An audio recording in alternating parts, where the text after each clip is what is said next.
Of the fantasy football season, and he has starts or sits at the running back position for every game this week. The first game, the Baltimore Ravens at the Tampa Bay Buccaneers on Thursday Night Football. So right here, Buccaneers have been struggling over the last few weeks, and the Baltimore Ravens, they're starting to get things going. And right now, Gus Edwards I got as a borderline start in this game. So Gus Edwards finally returned after injury for the last year and a half off the PUP list, and he looked good in that ball game in Week 7 versus the Cleveland Browns, where he had in that one 55 rush yards and 2 touchdowns. So Gus Edwards, I know he didn't play a lot of snaps, but he still had a decent workload.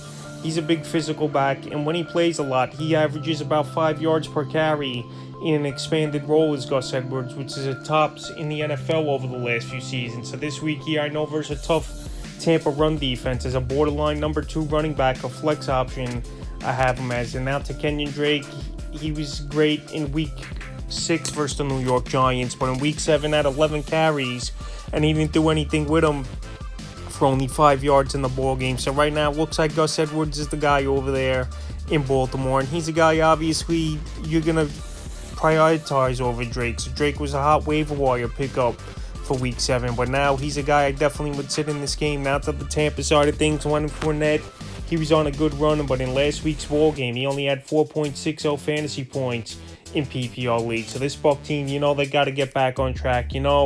It's Thursday Night Football, where this ball game is obviously nationwide type of game. And Leonard Fournette, I think they get back to the basics here. I think we'll see him catch the ball more out of the backfield. And this Tampa offense, they're due to break out, so I think Fournette has a good one in this one. And I would start him. Next game, Denver Broncos at Jacksonville Jaguars in London. So right here, borderline options, Latavius Murray and Melvin Gordon. We saw Gordon get more carries in that game, but Latavius Murray, he had a rushing touchdown in the red zone, and he's going to be the goal line back, is Latavius Murray. So Murray, a good physical runner, no doubt about it. A guy that he just knows how to run the football and get that extra yard and find the end zone. Murray, top 5 in touchdowns since 2018 at the running back position, but right here in a mediocre matchup versus Jacksonville team, and this is pretty much a 60-40, 50-50 split. I don't like both of these guys. If it was a clear-cut guy over there in Denver, then I would have more confidence, but right now, they're both borderline options. This week is Murray and Gordon, and out to the Jacksonville side of things, James Robinson traded to the New York Jets, and Travis Etienne, he went over 100 yards versus the New York Giants, and all year, I feel like this Jacksonville team was waiting for Etienne to break out and for them to get rid of Robinson. And we saw in Week 7, Robinson getting no work in that game, and Etienne going over 100. So right here, even in a pretty stiff matchup versus a good run defense versus Denver Broncos, he's a must-start. This week is Etienne. He's definitely a top 15, top 20 back rest of the season, as long as he's going to get a full workload. Now to the Cardinals at the Minnesota Vikings. So right here, James Conner's been out over the last few weeks, but Conner, if he plays, I would start him in this ball game. This Viking run defense not that great, and right now with DeAndre Hopkins back in the lineup, it opens up the running lanes. And now Eno Benjamin, he's been great in last week's ball game in Week 7. Week 6, he wasn't all that good versus Seattle, but Benjamin had 23 fantasy points in PPR leagues, and this guy, he's a physical runner. He has a knack for the red zone as well in the end zone, which we saw in that ball game versus New Orleans. And he's got breakaway speed as Benjamin. He had a 40-yard plus run in Week 7 as well. And then indoors, once again, on the fast track, if he's out, James Conner, Benjamin's a solid number 2 running back this week. And Dalvin Cook, what could you say? Dalvin Cook got off to a slow start the first couple weeks of the season, but now he's getting healthier, I think. He looked good the last 2 weeks before the bye, coming off the bye. And hopefully that shoulder labrum injuries healed up a little bit, where Cook will have a little more leadway to play him a little more physical.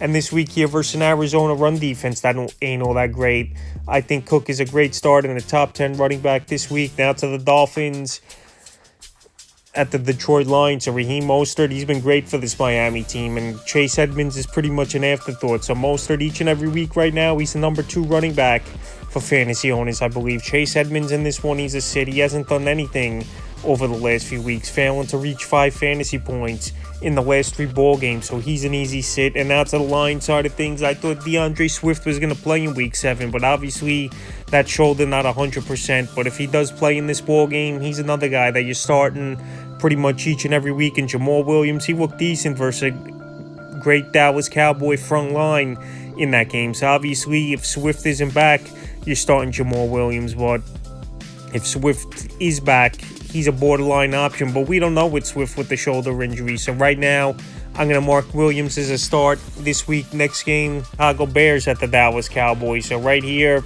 Chicago Bears with a great victory on Monday Night Football, blowing out New England and surprising a lot of people, no doubt about it. So David Montgomery in that one, he had over 60 yards rushing and found the end zone versus a good Pat D. But in this one here versus the Dallas Cowboys, this front line's nothing to mess with. And this team here, they just know how to tackle and get to the ball carrier. So right now, David Montgomery, he's been a borderline option for the most part this season. If he didn't get that touchdown late in the ball game, he only had 6.20 fantasy points in week 7. So right here, if you got better options, I got Montgomery as a borderline guy. And Khalil Herbert, I know he caught a screen, and he looks like the better back, honestly, over there in Chicago is Herbert. He's a quicker player, better receiver out of the backfield, in my opinion. But anyway, here, I would sit Khalil Herbert. If Herbert was the undisputed number 1 running back and not sharing work and only playing about 35% of the snaps here for Chicago, he would be a guy I'd probably start. But David Montgomery, borderline, and Khalil Herbert a sit this week. Now to the Cowboys side of things, as Tony Pollard played 65% of the snaps in that one for the Cowboys versus the Detroit Lions. But Pollard's a dynamic player. Cowboys are going to use him even more. 2 running back flex option for week 8. Raiders at New Orleans Saints. So right here, not much to say about these games. Josh Jacobs, the last 3 games for him, he's gone over 30 fantasy points in all those ball games. And now going into the fast track in New Orleans in the Superdome, I think we see at least another 25-point fantasy game minimum here for Josh Jacobs. He's running hard.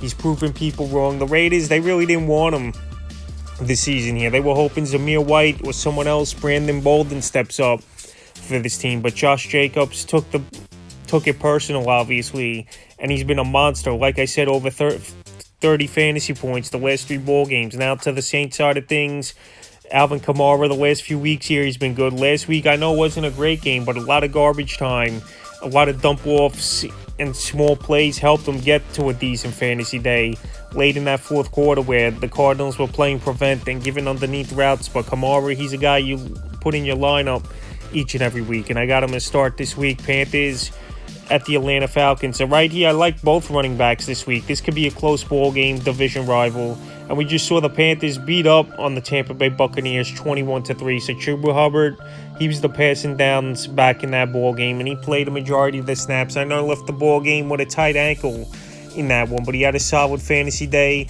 And for PPR leagues, he's a perfect number 2 to flex running back. And Donta Foreman, 15 carries, 118 yards, and a touchdown in that ball game. So both these guys got to be owned. And I think in a decent matchup here is low-end number 2 running backs and flex options.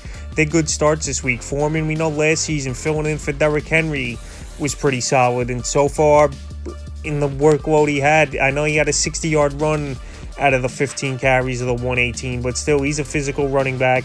He's a guy that's going to get the goal line work, in my opinion, here. And this is probably 50-50, 60-40 split. Now to the Falcons side of things, Tyler Algier and Caleb Huntley, it's still a committee over there in Atlanta. If Algier didn't score that touchdown in week 7, he didn't really do anything for fantasy owners versus Cincinnati Bengals. But the game script over there was just pass the ball a lot, where the Bengals got off to a huge lead. I believe it was 21-0 before you could even blink. But Algier, he's a borderline option this week, a low-end number 2 flex option at best. And Caleb Huntley, I thought he was going to carry the ball more in that ball game, but obviously it didn't happen. And he's a guy not really on the fantasy radar, and he's a sit for me this week. Now New England Patriots at the New York Jets. So Ramondre Stevenson, I think it's time for this Patriot team pretty much to make him the man there, and Damian Harris the backup. Stevenson, he could do it all. He's a 3-down back.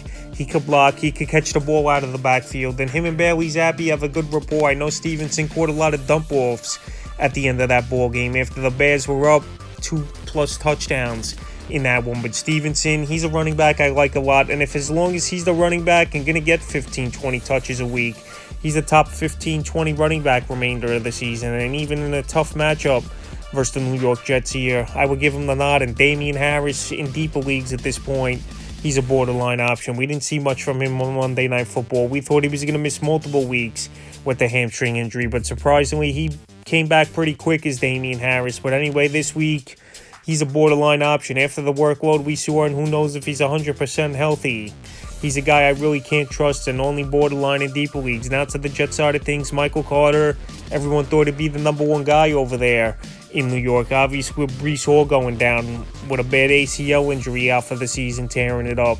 But now they traded for James Robinson on Monday as this Jet team, and we don't know how that backfield is going to look. And to be honest, James Robinson, he's been horrible the last 3 weeks before he got benched in Week 7 versus the New York Giants. So right here, you really can't trust any of these guys. We got to see how it shakes out over there in New York, and in a pretty tough matchup versus a good New England front line. Both these guys have as sits this week. Unless you're desperate, then you play them. But right now, I don't like the matchup. Now to the Steelers at the Philadelphia Eagles. So right here, Najee Harris, I know a lot of people drafted him first round and expecting big numbers, but he's averaging about 11, 12 fantasy points a week in PPR league. So he's a number 2 running back right now from the stats is Harris, which isn't great, obviously, but it's better than we've seen from a lot of players. But Harris, he's starting to look healthier. He got that plate removed from his foot. He's starting to cut. We saw some burst in him in that ball game on Sunday Night Football versus the Dolphins, and he could catch a few balls out of the backfield, which they got to implement more with Harris. So he's a number 2 running back, even in a tough matchup. I would give him the start this week. Jalen Warren, yes, he's getting more snaps, but it doesn't mean he's getting much more production here as Jalen Warren. He's playing about 35-40% of the snaps over here in Pittsburgh, but we got to see more production out of him before he's a viable fantasy option. And I got him as sit. If Harris ever went down, then Warren will have great appeal and fantasy value. Now to the Eagles side of things, Miles Sanders, for the most part this season, he's been a solid number 2 running back for fantasy owners. And in a matchup where I think he could exploit this Steeler run defense, especially if TJ Watt's going to be out again, I think Sanders could have a decent ball game. And he's a guy in a great offense that you pretty much start each and every week. Obviously, the only problem for Sanders is goal line work, with Jalen Hurts' running ability and him to take it into the end zone. Tennessee Titans at the Houston Texans, there's not much to say. Derrick Henry, the last 4 games, he's been on a tear, and a lot of people thought he was finished, but now he's back to RB1 numbers and a start each and every week. And Dameon Pierce, he's been very solid for this Texan team, an impressive rookie. We saw preseason, they gave him the reins in the starting job in week 1 here, and he's taken off, and he's his low-end number 1, solid number 2 running back each and every week for your fantasy team. And both starts, obviously, same here with the New York Giants at the Seattle Seahawks. Saquon Barkley, what a season this year. Best running back in fantasy football pretty much this year. Explosive, and it seems like each and every week he has that big 40, 50-yard run. Last week, again, going over 100 yards versus Jacksonville. They bottled them up the first few quarters, but he broke out, and this is a big part of why they're 6-1, because of Saquon Barkley, and he's playing for the contract. But obviously, he's a start each and every week. And Kenneth Walker, already, in my opinion, is a top 10 running back. Just the way this guy runs, the way he has that breakaway speed. And we saw once again in Week 7, 168 yards rushing and a touchdown. So Kenneth Walker, he's a start each and every week. And this guy, he's got value where he could finish the season, maybe even in the top 5, the way he's playing the game right now. Next ball game, 49ers at the Los Angeles Rams. So right here, Christian McCaffrey, will give him the nod in this one. We know he didn't play a lot of snaps in that game. Obviously, learning the playbook and coming from a trade later in the week from the Carolina Panthers. But McCaffrey, you're going to start him each and every week.